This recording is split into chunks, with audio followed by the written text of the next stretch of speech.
Good evening, everyone, and welcome to another episode of Adoption Happy Hour brought to you by NAAP.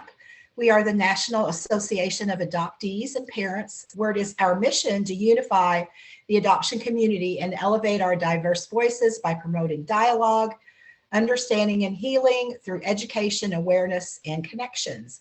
I'm Marcie Keithley, your board president and host for this evening, along with Beth Story helping out tonight.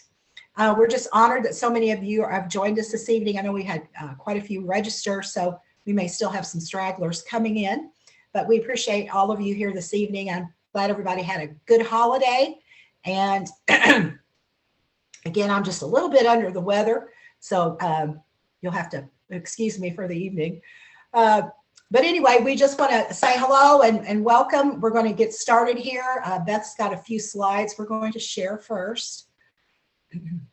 We just want to remind everyone this is a public meeting with no guarantee that information or identity is confidential, that portions of this event are recorded and may be shared in our private happy hour group on Facebook and on our YouTube channel. We ask that you remain on mute, raise your hand, or the little virtual hand to be recognized. You can post your questions or comments in the chat field. We really welcome those. If you are experiencing a serious mental health event or suicidal thought, to please contact a licensed professional or the National Suicide Prevention Lifeline by dialing 988. I just want to mention really quick that, now that November is over and NAM is over, we wanted to, I know some of you had voiced some feelings earlier that you had some lived experience where you felt silenced, you felt dismissed, and some of you were even gaslighted during November. We want to continue to say, this is not okay. This is a safe space where we come every Friday evening, and we continue to keep it safe by the way that we do the replay, which is on our private Facebook group. So we want to continue to do that. So if any of you are not following us on Facebook, it's Adoption Happy Hour, please visit that page because Eileen's replay will be shown there later on, okay? But a big thank you to all those people in the month of November that did step up and help others. I know it was a difficult month for most of us. So it's just really important that we continue to support one another with love and compassion. So thank you for that. Okay, Beth, what we got? You got anything else? I am looking. Of course, my one disappeared. Oh, here it is. Lori, you're not eating pumpkin pie, are you? I'm eating. Okay, yeah. We've been talking about this and wanted to share this with all of you. We're going to start showing the slide. If you are interested in serving on our Happy Hour team, we can always use some more volunteers. Depending on what type of skill set that you have, please feel free to reach out to myself, Beth, or Jennifer. Excuse me. Also, if you have a recommendation for a featured guest, and please continue to support NAAP via your Happy Hour registration. I know we got a lot of donations in recently, and there are many of you that are here this evening, and a big thank you to all of those that continue to support NAAP. It's so important. We've been doing this going on 3 years, every Friday night, except for a couple of, the holidays when we take breaks. We do this because you're here. You should continue to show up every Friday evening, and we're happy to do so. So thank you. Okay. Anything else? Let me do our programs quick. Okay. They're not going to be in any order particularly, but here we go. Dr. Joyce, putting yourself together after reunion, December 27th, right, Marcie? Correct. 2 days after Christmas, Dr. Joyce will be up again. Before that, I believe on the 13th, David Bowl has the next Adoptee Paths to Recovery support group going on.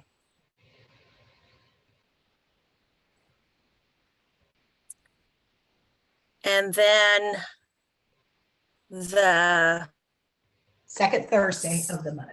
Okay, on the bottom of my screen, it has something covering that. Second Thursday of each month, Amber Jimerson does her First Families Journeying Together support group. Then we also have on the fourth Thursday, is that correct? Self-Love Essentials for the Adoption Constellation with Danielle Gaudette. Yeah, she's our latest support group, and that's really taken off for the short time that she's been with us. And I haven't finished her book yet, but I'm reading The Healing Tree. It's really good. People have really resonated with what she has shared, and that's great. Okay, and then our last thing to promote, there are still a few tickets left at the $279 price for the summit. The price will then increase to $319. So we want you to get in on that lower price if you're going to be able to go. At the untanglingourroots.org, you register. You can even make hotel reservations right from that site also. Yeah, and just to let you guys know too, we're going to be taking, I'll be doing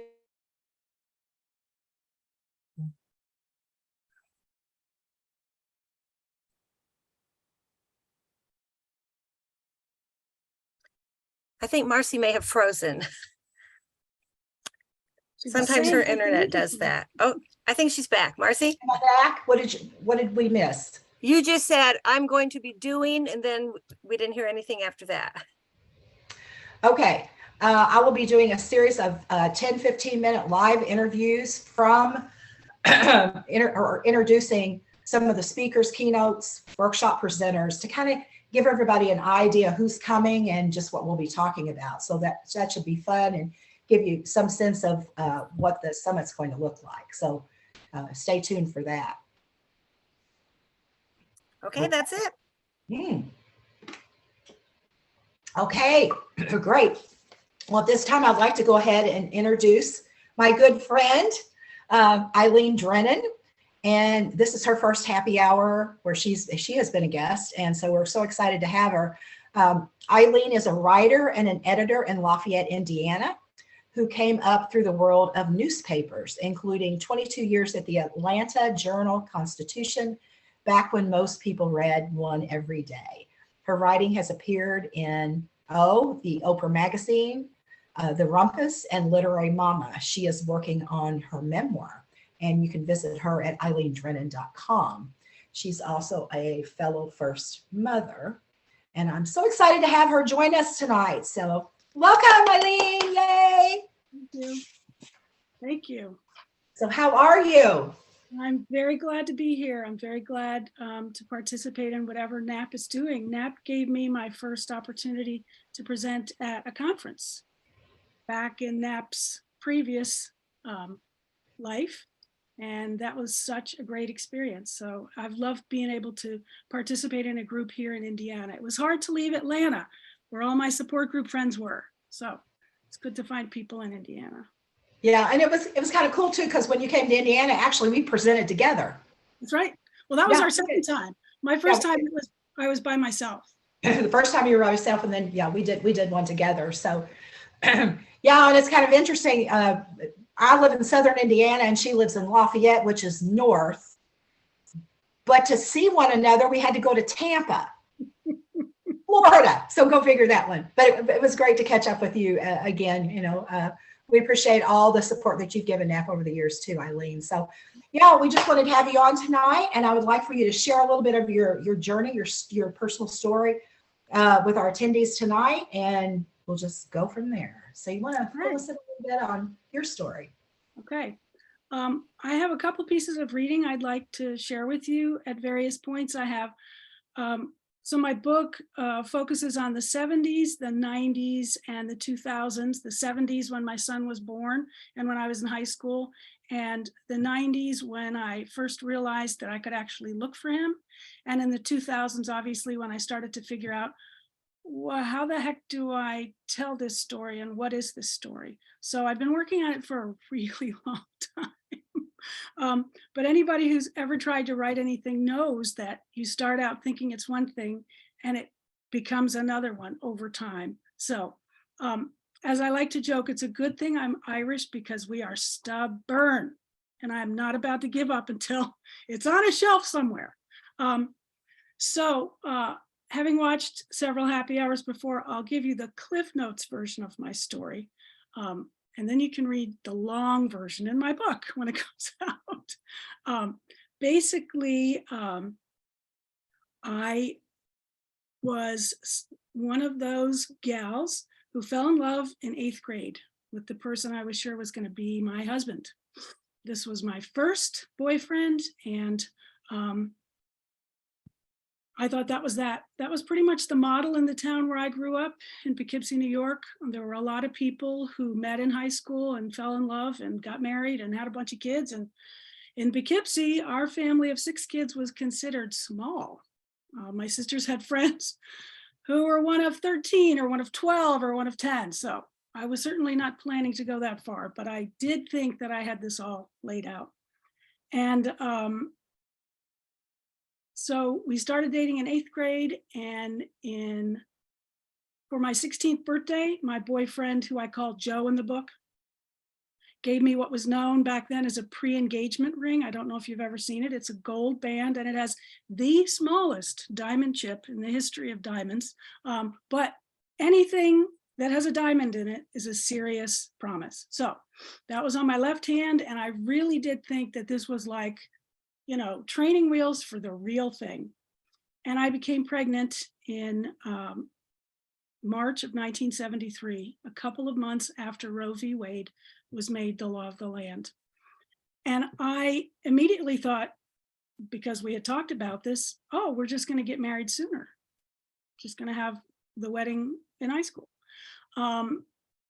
So we sat down and talked with my parents, which is a pretty amazing thing. I know a lot of people wouldn't have been able to sit down and talk to their parents. I'm the 4th of 6 kids. And the reason we sat down and talked with my parents is I was homesick from school, and my mother came into the kitchen and did what moms do, started staring at me and put her hand on my forehead. And she said, "You don't feel hot, but you look peaked." And I was standing there wondering where this conversation was going to go. And my mother said, "Is there any chance you could be pregnant?" And I said, "Yes." And she said, "Oh my God." And it was clearly then something that was going to be discussed in the family. At any rate, so my parents had my boyfriend over. We sat down in the living room, and again, I was raised Catholic, but my parents were college teachers and pretty progressive. And my father said, you could get a procedure, you could terminate the pregnancy, it's legal, we would drive you there, you know. And my mother said, or you could get married and live up in the attic, and we could help you finish high school, and we could take care of the baby. And I was all into that. As soon as that was mentioned in the conversation, I sat there and I started moving furniture around in my head. And I started thinking, which of the 2 rooms on the 3rd floor would be better? The one in the front that gets the light in the morning, or the one in, I mean, I was completely convinced that was going to be it. So my boyfriend left, and he went to talk to his parents, and he came back and he said that was not what they wanted for their oldest son. They had a different vision, and we would have to terminate this pregnancy, and we could have other babies when we were older. And I was, as many women who turn out to be birth mothers were, I was somebody who was used to doing as I was told. I was raised, as many women in America are, to be compliant, to put other people's comfort first. And that's what I did. If my boyfriend said we would get married after this pregnancy was terminated, well, then that's what we would do. So that fall, I was pregnant again. I'd been 16 the first time and 17 the second time. And the same thing happened. My parents made the same offer. His parents had the same argument. I had another abortion I did not want, because I wanted to keep my boyfriend and get married and have this dream that maybe looked a little further away, but it was all I had, I thought. So that was 1973. Then our parents, both sets of parents, said, y'all can't even see each other anymore. This is it. And we went to the junior prom. We went to the senior prom with other people, and that was hard because that was my only boyfriend. And then we got back together again secretly, I started visiting him at college. Of course, I was on birth control by then. And fast forward to 1975, I've gone to school in Buffalo, and we're seeing each other again. And he is visiting me at my college, and I'm visiting him at his college. And the day I start to feel the changes in my body that I now recognize as pregnancy, I immediately decide I'm not telling anybody. I am not telling Joe, I'm not telling my parents, I'm not telling my roommate, I'm not telling a single person in the world until I get as far away from here as I can get, and until I'm 4 months, when I believed I would be safe from being talked out of anything. So my wonderful sister Maya was in the Navy out in California, and that was as far from Buffalo as I knew a person that I could visit. So I said to my parents, I think I'm going to drop out of school and see the world. And my roommate was really excited by this story of dropping out of school and seeing the world. Said, can I come with you? And I'm like, sure. So back in those days, there were things called ride boards at college, and you just look for a ride. And there was a guy going west, as far as Colorado, at least. And of course, my sister said, yes, you can visit me. But this was before cell phones. And I think I sent her a postcard to tell her when I'd be arriving. I mean, it wasn't very specific. Anyway, long story short, I get out there, she's taking care of me. And the day comes when I tell my sister why I'm really there, that I'm 4 months pregnant. And she says, I will do whatever you want. You can stay with me as long as you want. We can do this together, but you got to call our parents and tell them, because I'm not gonna. So I called my parents, and they were, of course, distraught. I learned afterwards from one of my sisters that my father had gone into the living room and taken my high school picture off the dining, wherever it was, the dining table where it was, and put it in a closet. So I was all of a sudden on the outs, understandably. I mean, I tell people my story, and I'm always waiting for them to say any number of insensitive things. How could you possibly have gotten pregnant 3 times with the same guy? Because I was living in this world of a dream as a teenager that seemed way more real to me than life. So my sister and I set about doing the things you need to do to have a baby. I went on welfare. Back in those days, it was called AFDC, Aid to Families with Dependent Children. She got us a bigger place so we would have more room. Of course, we had to have a roommate because she was in the Navy, and she was also working as a waitress to make money to support us. And little by little, we accumulated some baby clothes. When I got a little bit bigger, my sister traded bedrooms with me so I could have the bigger bedroom, which had a big closet, and we turned it into a nursery. We painted the walls green because we didn't know if we would be having a boy or a girl. I found an ad. I went to the library and I read all the books I could read about pregnancy because I wanted to do everything right. And I found out there was going to be Lamaze classes. I learned about giving birth underwater, and I was very excited. But as a girl on welfare, living with her sister who didn't have any money either, that was not going to be my story. Anyway, so I say Lamaze, and she goes, yeah, let's go. She was the only non-husband coach of a pregnant person in our Lamaze class. So we took Lamaze, we did the breathing, we had a little go bag packed and ready to go. And on June 11th, I went to my regular clinic appointment, and immediately the nurse was concerned when she looked at me. I was very swollen. My feet were swollen. Everything that could be swollen, in addition to my stomach, was swollen. My blood pressure was really high. When she pressed my legs, they hurt. And I was immediately told I needed to be admitted to the hospital. Preeclampsia was a serious thing, and I needed to be in bed rest until I delivered. So it took my sister a while to find me because, again, I called her ship and left a message, but this was not the time of cell phones. That was June 11th. And the 12th, the 13th, the 14th, the 15th, I'm just in the hospital by myself because she works full time and she comes when she's off, but I'm by myself. The reason I stress that is my mother had been asking me to find out about adoption. and I promised her I would. But I didn't ask anybody about adoption until I was in the hospital and I had a social worker. And once you ask a social worker in the hospital to explain adoption to you,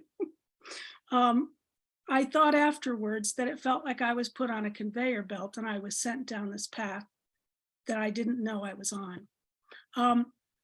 So I was visited by the priests. It was Catholic hospital, and nuns, and I felt before I was admitted to the hospital pretty excited. We were ready, we were excited, we were prepared.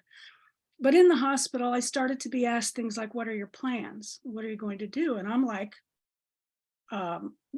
we got a nursery and we got clothes and we took Lamaze. I'm like, we have all the things that we need. But I was starting to hear about this alternate future that didn't sound very good. And the social worker was telling me that little by little, slowly, that if I really truly loved my baby, I would want my baby to have the best life possible. And was I the best bet as a college dropout on welfare living with her sister?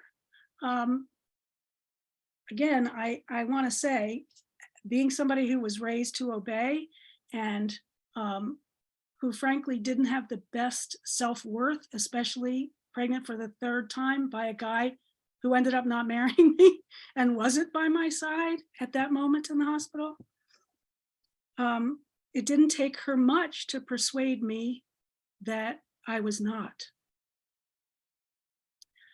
So she started talking about what adoption meant and how every child needs two parents, and a house would be good.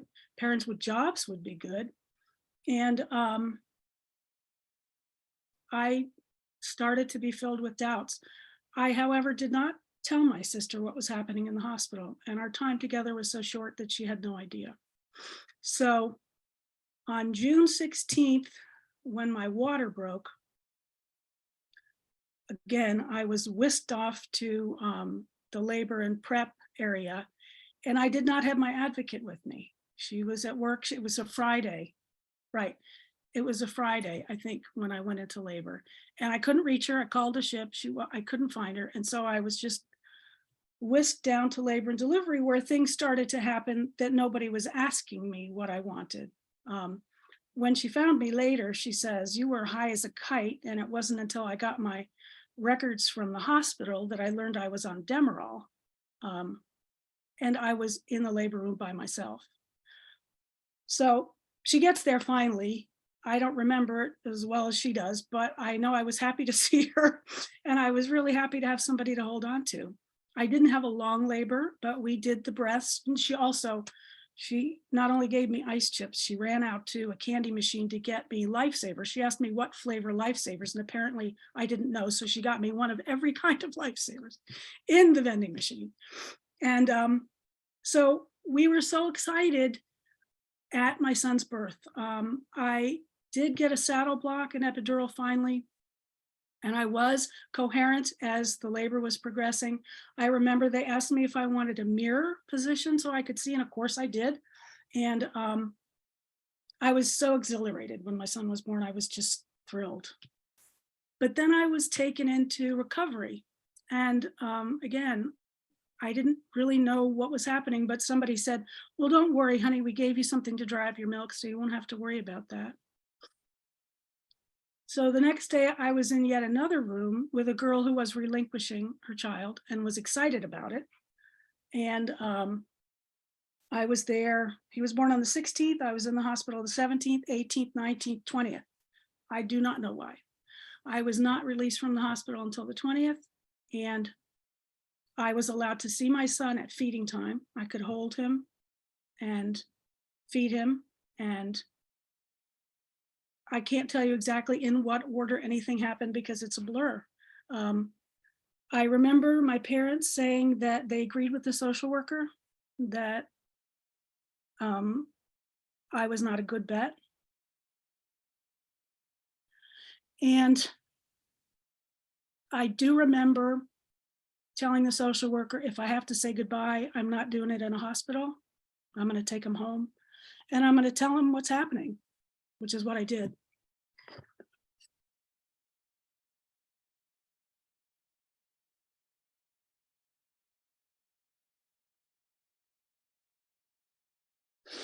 So, interestingly, we talk all the time about if we'd only known then what we know now.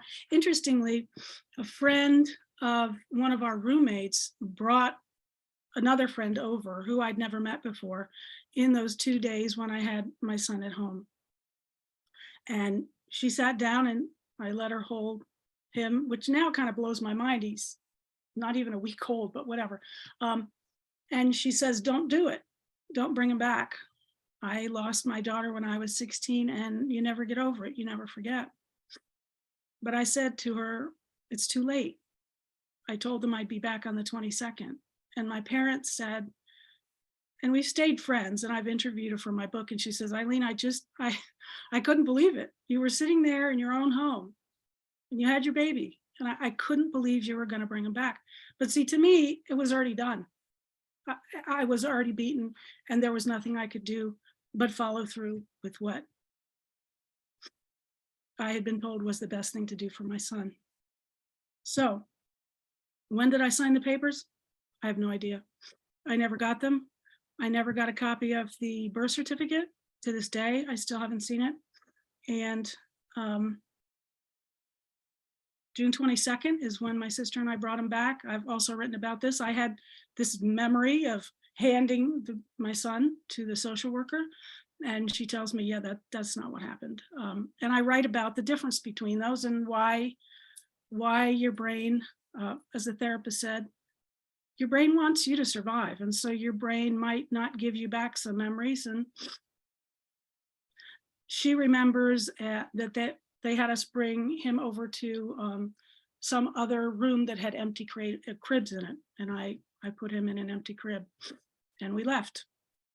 And then on the 4th of July, I poured myself 2 tall glasses of straight liquor and I drank them, and I took my dog for a walk. And I think I hoped I would just crash and die, but I didn't. My sister saw me on the sidewalk on her way to work and brought me home. And my roommate kept me up all night until I could see 1 finger instead of 5. And after a couple of days, my parents called and said, we'll send you a ticket to come back and go to school again, and you can start your life over, which is what I did. So I'll read you a little piece from the 70s, which is probably redundant by now, but what the hell? Writers like to read.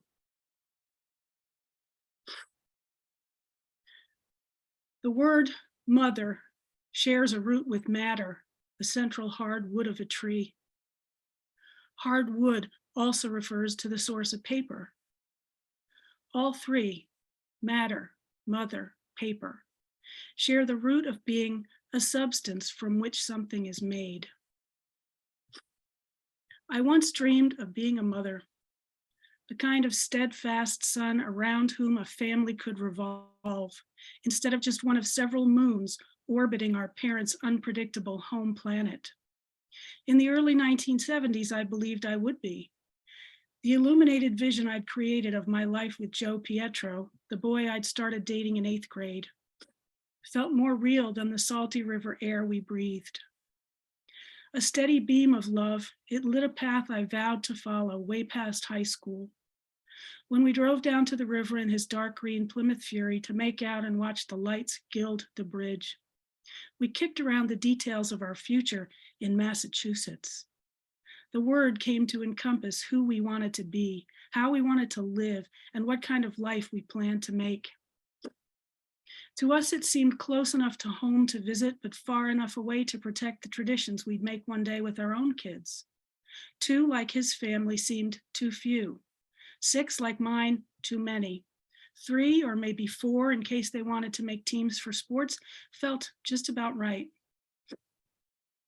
Maybe our dream home wouldn't have stained glass windows like mine or a cool panel TV room like his, but we knew it would be the kind of place our kids' friends would flock to.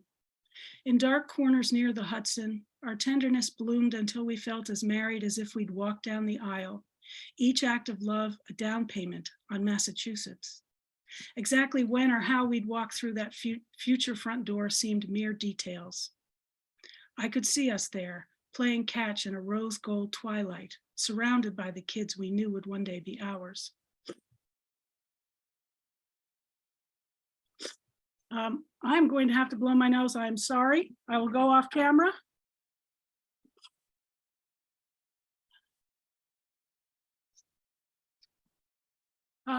The next section I'll read you is from 1994. When I was 38, the river of books showed me the way back to my son. At the Atlanta newspaper where I worked, never-ending piles of paperbacks appeared on the shelves near my desk, stacked and replenished daily by the book editor and our clerk. The review copies and reprints called to me, since I never knew what I needed until I held it in my hands.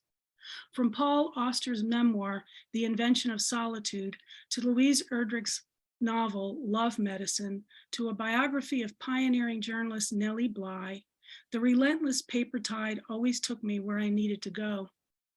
One day in 1994, I spied the word birthright stamped in big letters across a field of green. The subtitle of Gene Strauss's book, The Guide to Search and Reunion for Adoptees, Birth Parents, and Adopted Parents, made me feel tingly and a little faint. I'd never seen search and reunion strung together that way, or all sides of the adoption triangle lumped together. My face flushed to think I was part of something bigger than my own story. I wanted to slip into a bathroom stall to start reading it right away, but was worried someone would see me and ask why I cared. It wasn't that I hadn't told anyone about the son I'd had when I was 20, who'd been adopted and lived in California. Close friends and family knew, though in general, I was still in the closet, pretending I had no idea what women meant when they talked about the pain of labor or the euphoria of childbirth. Baby showers were a hell unto themselves. I never knew what to do with my face. Until I read Gene Strauss's book, I never knew I was part of a nation of people separated from their blood relatives. I had no idea what adoptees thought about being adopted, or what adopted parents thought of birth parents, or how many birth parents longed to know the children they'd relinquished. I had a rough sense of my own story's tragic arcs, but had not even begun to try to sort through its whys and hows. After reading it through twice, once in a mad gulp, the second to take notes and ponder the implications, I began to work my way through the book's resource list. My research eventually led me to a monthly support group at the Hammond Park Community Center, a well-lit suburban gathering place a half hour from my office. It took me a few weeks to work up the nerve to go, and I asked my friend Maureen, connected to adoption by her brother, to come along for moral support. As we took our place in the circle of chairs, the group's sparkly-eyed founder explained how the meetings went. Everyone would get a chance to tell their story and ask questions, Susan said, sitting cross-legged on her chair with the ease of someone who does a lot of yoga. I was glad she picked an older woman on the other side of the room to go first, since I had never spoken about this part of my life with a room full of strangers, much less adopted men and women, and birth mothers, both older and younger than me. I was only able to say my name and identify myself as a birth mother before my throat closed in a sob. I motioned for Susan to move on to the next person, suggesting she come back to me later when I wasn't weeping. "Oh, we'll wait," she said calmly. Everyone cries the first time. Our stories were different and yet the same, whether we were daughter or son, mother or father. Angie talked about how desperate she was for medical information about her blood relatives since her cancer was back and she needed a bone marrow donor. Bree was mad at the people who made her but didn't raise her and liked to talk about what she'd tell them if she ever got a chance. Mara described giving birth in the hallway of her maternity home at 16, strapped on a gurney, alone and unmedicated. Back then, she said, the nuns thought the pain of giving birth would teach us fallen girls a lesson. Hal said he'd only recently found out his high school girlfriend had gotten pregnant and given up their daughter for adoption. He wasn't sure he had a right to feel anything, but he couldn't stop thinking about what might have happened if only she had let him know. Hearing the phrase, adoption is a permanent solution to a temporary problem, hit me with a jolt. In 1976, when I had agreed to relinquish my son, everyone had acted as if decisions had to be made in a split second. Learning about recommended waiting periods and the physiology of giving birth, and that I had had legal rights back then that no one had told me about, was a shock.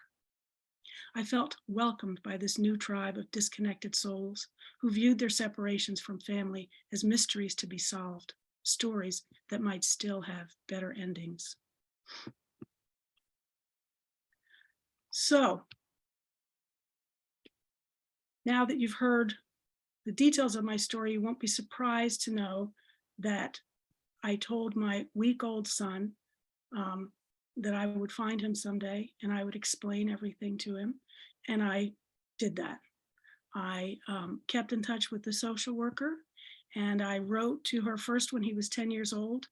And I just had a feeling he needed me and I wanted to make sure he was okay. Again, she had used the term semi-open adoption when I was in the hospital. And of course, you all know that has no meaning, but to someone who's never heard of adoption, it sounds like a better kind. She had given me 3 family profiles, no pictures to choose, and I had chosen the family that seemed right to me. So I wrote her when he was 10, and she wrote me back and she said the family was surprised to hear that I had reached out, but wanted me to know that the baby I had named Daniel was now called Jeff, and he was 10, and he played baseball, and he had blue eyes and dark hair and freckles, and he was very happy, and he had a little sister, and could they please have a picture of me and his birth father, which I sent. And I said, can I have a picture of him? Because I was trying to imagine what his face would look like. All I had was his baby picture. And they said they didn't think that was a very good idea. So I waited until he was 18, and I reached out to the social worker, and I said, I'm ready to meet him now that he's 18. And she said, yeah, that's actually not how it works. She reached out to his family, and they said he was not interested. And I tried one more time when he was 21, and the answer was the same. And only in writing my book did I realize that I, and maybe many searchers, I just felt like I was a freight train, and I was on this track, and I was going to find him whatever it took. And I was going to tell him that there was never a second in his life, because so many adoptees in my support group were so sad and they felt so unwanted, and I couldn't bear it. I just couldn't wait to tell him, never for a second. Tell him about the room painted green, tell him about all the stuff that we had for him. And when the social worker said no at 21, I thought, okay, I guess I have to do this thing called search. I have to find him myself. So fortunately for all of us in adoption land, there are search angels. There are always people willing to help.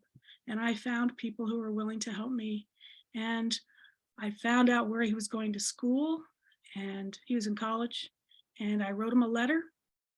And God bless everybody in my support group for hearing, I don't know how many versions of that letter before they told me, that sounds good. And he called me 11 days later, and we have been a reunion since then. That was 1997. So I'm very fortunate. I'm very grateful.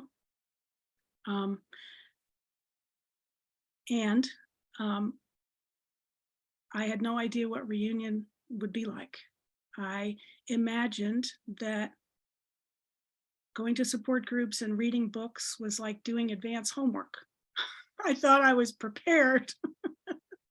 I was so proud of myself for reading all these books and having all these years in support group. Why, I even co-led it one time. That's practically an advanced degree, isn't it? Yeah.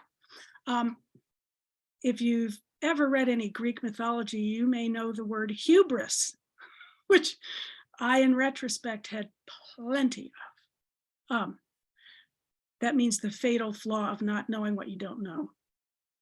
And so we had a wonderful early reunion, the honeymoon period, and he came east to meet my family, and we got to go to a family reunion in Ireland. But I was an absolute puddle of a human being. I didn't know what was wrong with me. I was anxious all the time. I was acting like a teenager. I didn't understand why I was keeping track of who texted who when and who wrote back when. I felt like I was losing my mind. And I had a very busy job. I had a very busy work life. I didn't have time to be thrown back into the body of a teenager, especially since I didn't know what was wrong with me. So it took me a long time. I think it would have been really smart to be in therapy before reunion started, but I didn't know that. I was so single-mindedly focused on finding my son and letting him know that I didn't realize how unprepared I was to be the best me. So I give him a lot of credit for his generosity as I found my way over the years, very messily. And I didn't go to therapy until 2000. And I didn't get the therapist who really helped me until 2010. I had gone back to school after I left my newspaper job in 2008. They had a big buyout and I took it. And I thought I'll just finish up my college degree and then my master's degree, and then I'll just write all the time. I have all this money, like I just they're paying me for 44 weeks of not showing up at an office. And I have this degree that says I know what I'm doing, and I'm just gonna have the perfect life. And I couldn't get off the couch. And after 2 weeks of watching Hoarders back to back all day long, I kind of sat up one day and I went, those people weren't born hoarders. They were made hoarders. Every single one of them is dealing with grief. They lost somebody. They got stuck. And then I went, oh, I don't have stuff hoarded in my house, but it's hoarded in my body. And I think I need to go back to therapy. So I found a great therapist who said, I think we should look back at your life with a more creative eye. And I think you still have unfinished business in your adolescence. And so that's what began the process of writing my book and going back in time like a reporter and trying to see the girl I was with new eyes. And that's not something that you can do in a year or even 5, because the thing about writing memoir is you're writing about your own life and you're a moving target. And you keep changing, and so your story keeps changing, and what you understand about your story keeps changing. And so I wrote down here the top 3 things I learned writing my book. Number 1, nobody owns my story but me. That's one thing that I absolutely own, and I get to tell it the best way that I can tell it. And number 2, I thought I was just writing the story of finding my son, and I realized I needed to write the story of finding myself, because I had gotten lost when I lost my son. And although I kind of split in a way in order to survive, I got into newspapers, and I have some of my newspaper friends here. In newspapers, there is not time for your feelings or your emotions. There's a job to do. There's a paper to put out. You have to make decisions like this, and you just have to go. I got good at that. But in my personal life, I was just as dumb and deferring to others and insecure as I'd been as the girl who lost her son. So it took me a really long time to get those 2 sides of my personality to come together so I could feel a sense of groundedness in my own self and not defer to anybody. Consult myself first and go from there. That took a long time. And the third thing I learned was my story keeps unfolding, but every book needs an ending. So the only other thing I wanted to read was something we didn't get to, but I think it's important because I want to say one more thing about relinquishment and its after effects. This is from 2010. In 2010, I tracked down the social worker who handled my son's adoption to ask for an interview. Libby described I had asked her to, if I could interview her about the world of adoption in 1976. And at first she said, I don't know that I'll remember that much, but I'll talk to you. Libby described the contours of adoption in San Diego circa 1976 for about an hour. And then I asked if she remembered anything in particular about me. She paused long enough that I put down my pen and stretched my hand. I was a social worker for 37 years, she said. Over time, I learned more about mothers and children than I knew when I started. When we met, I was right out of school. I did everything by the book. I hadn't had children of my own. Libby sounded like she was searching for the right words. It was clear you loved your son, she said slowly, and it was clear you two were bonded. If I'd known then what I know now, I would have worked harder to keep you together.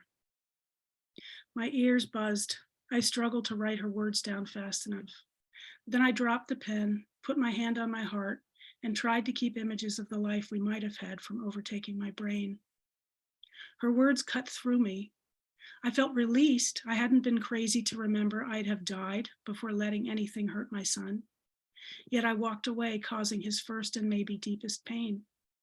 And I was furious. She saw how bonded we were, but she told me I was selfish to keep my own son. She saw how deeply I wanted to parent, yet told me I would fail. It would be years before I'd read about how social worker textbooks demonized young unwed mothers like me. She learned we had a neurotic need to be pregnant while unmarried, instead of that so many of us fell for guys who promised more than they could deliver. Thanks to my smarter friends, I've been able to find jewels like this.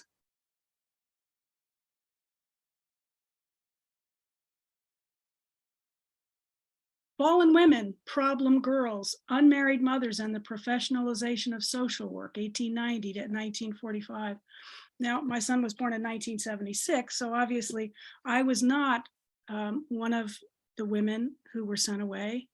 I did not plan to relinquish, but what I've learned in working on my book and studying what happened to me is my son was born in kind of a bridge period, that before me, girls didn't have any choices at all. They were sent away, and their parents absolutely refused to let them bring their babies home. That was not true for me.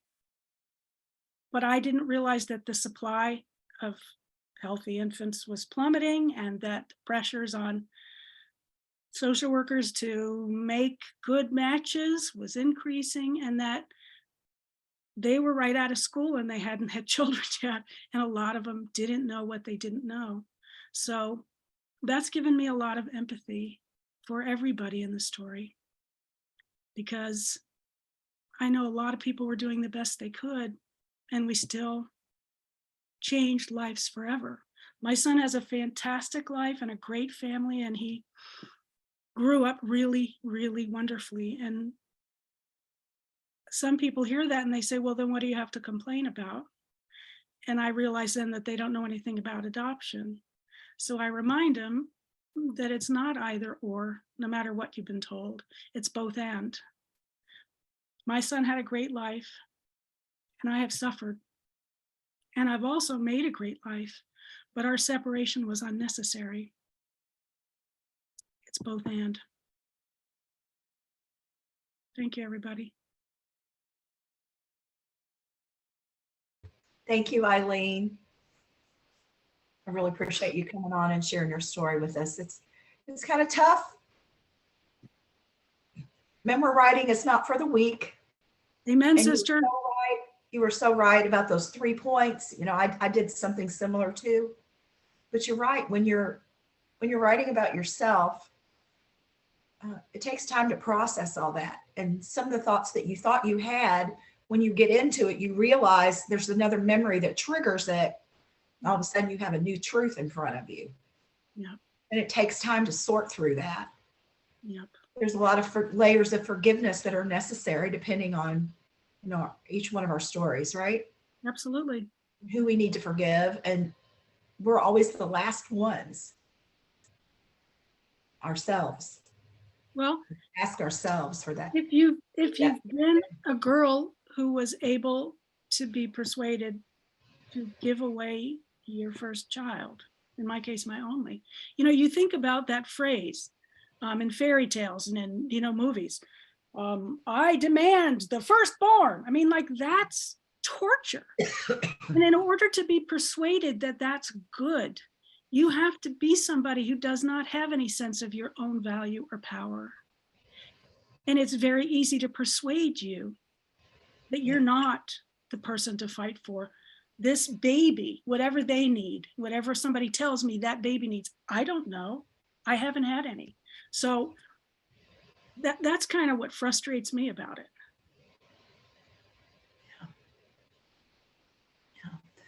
Well, we're going to go. It's 8 o'clock, and normally we go ahead and stop the recording at this point, and we're going to open it up to questions from the attendees. So I'm going to go ahead and stop that.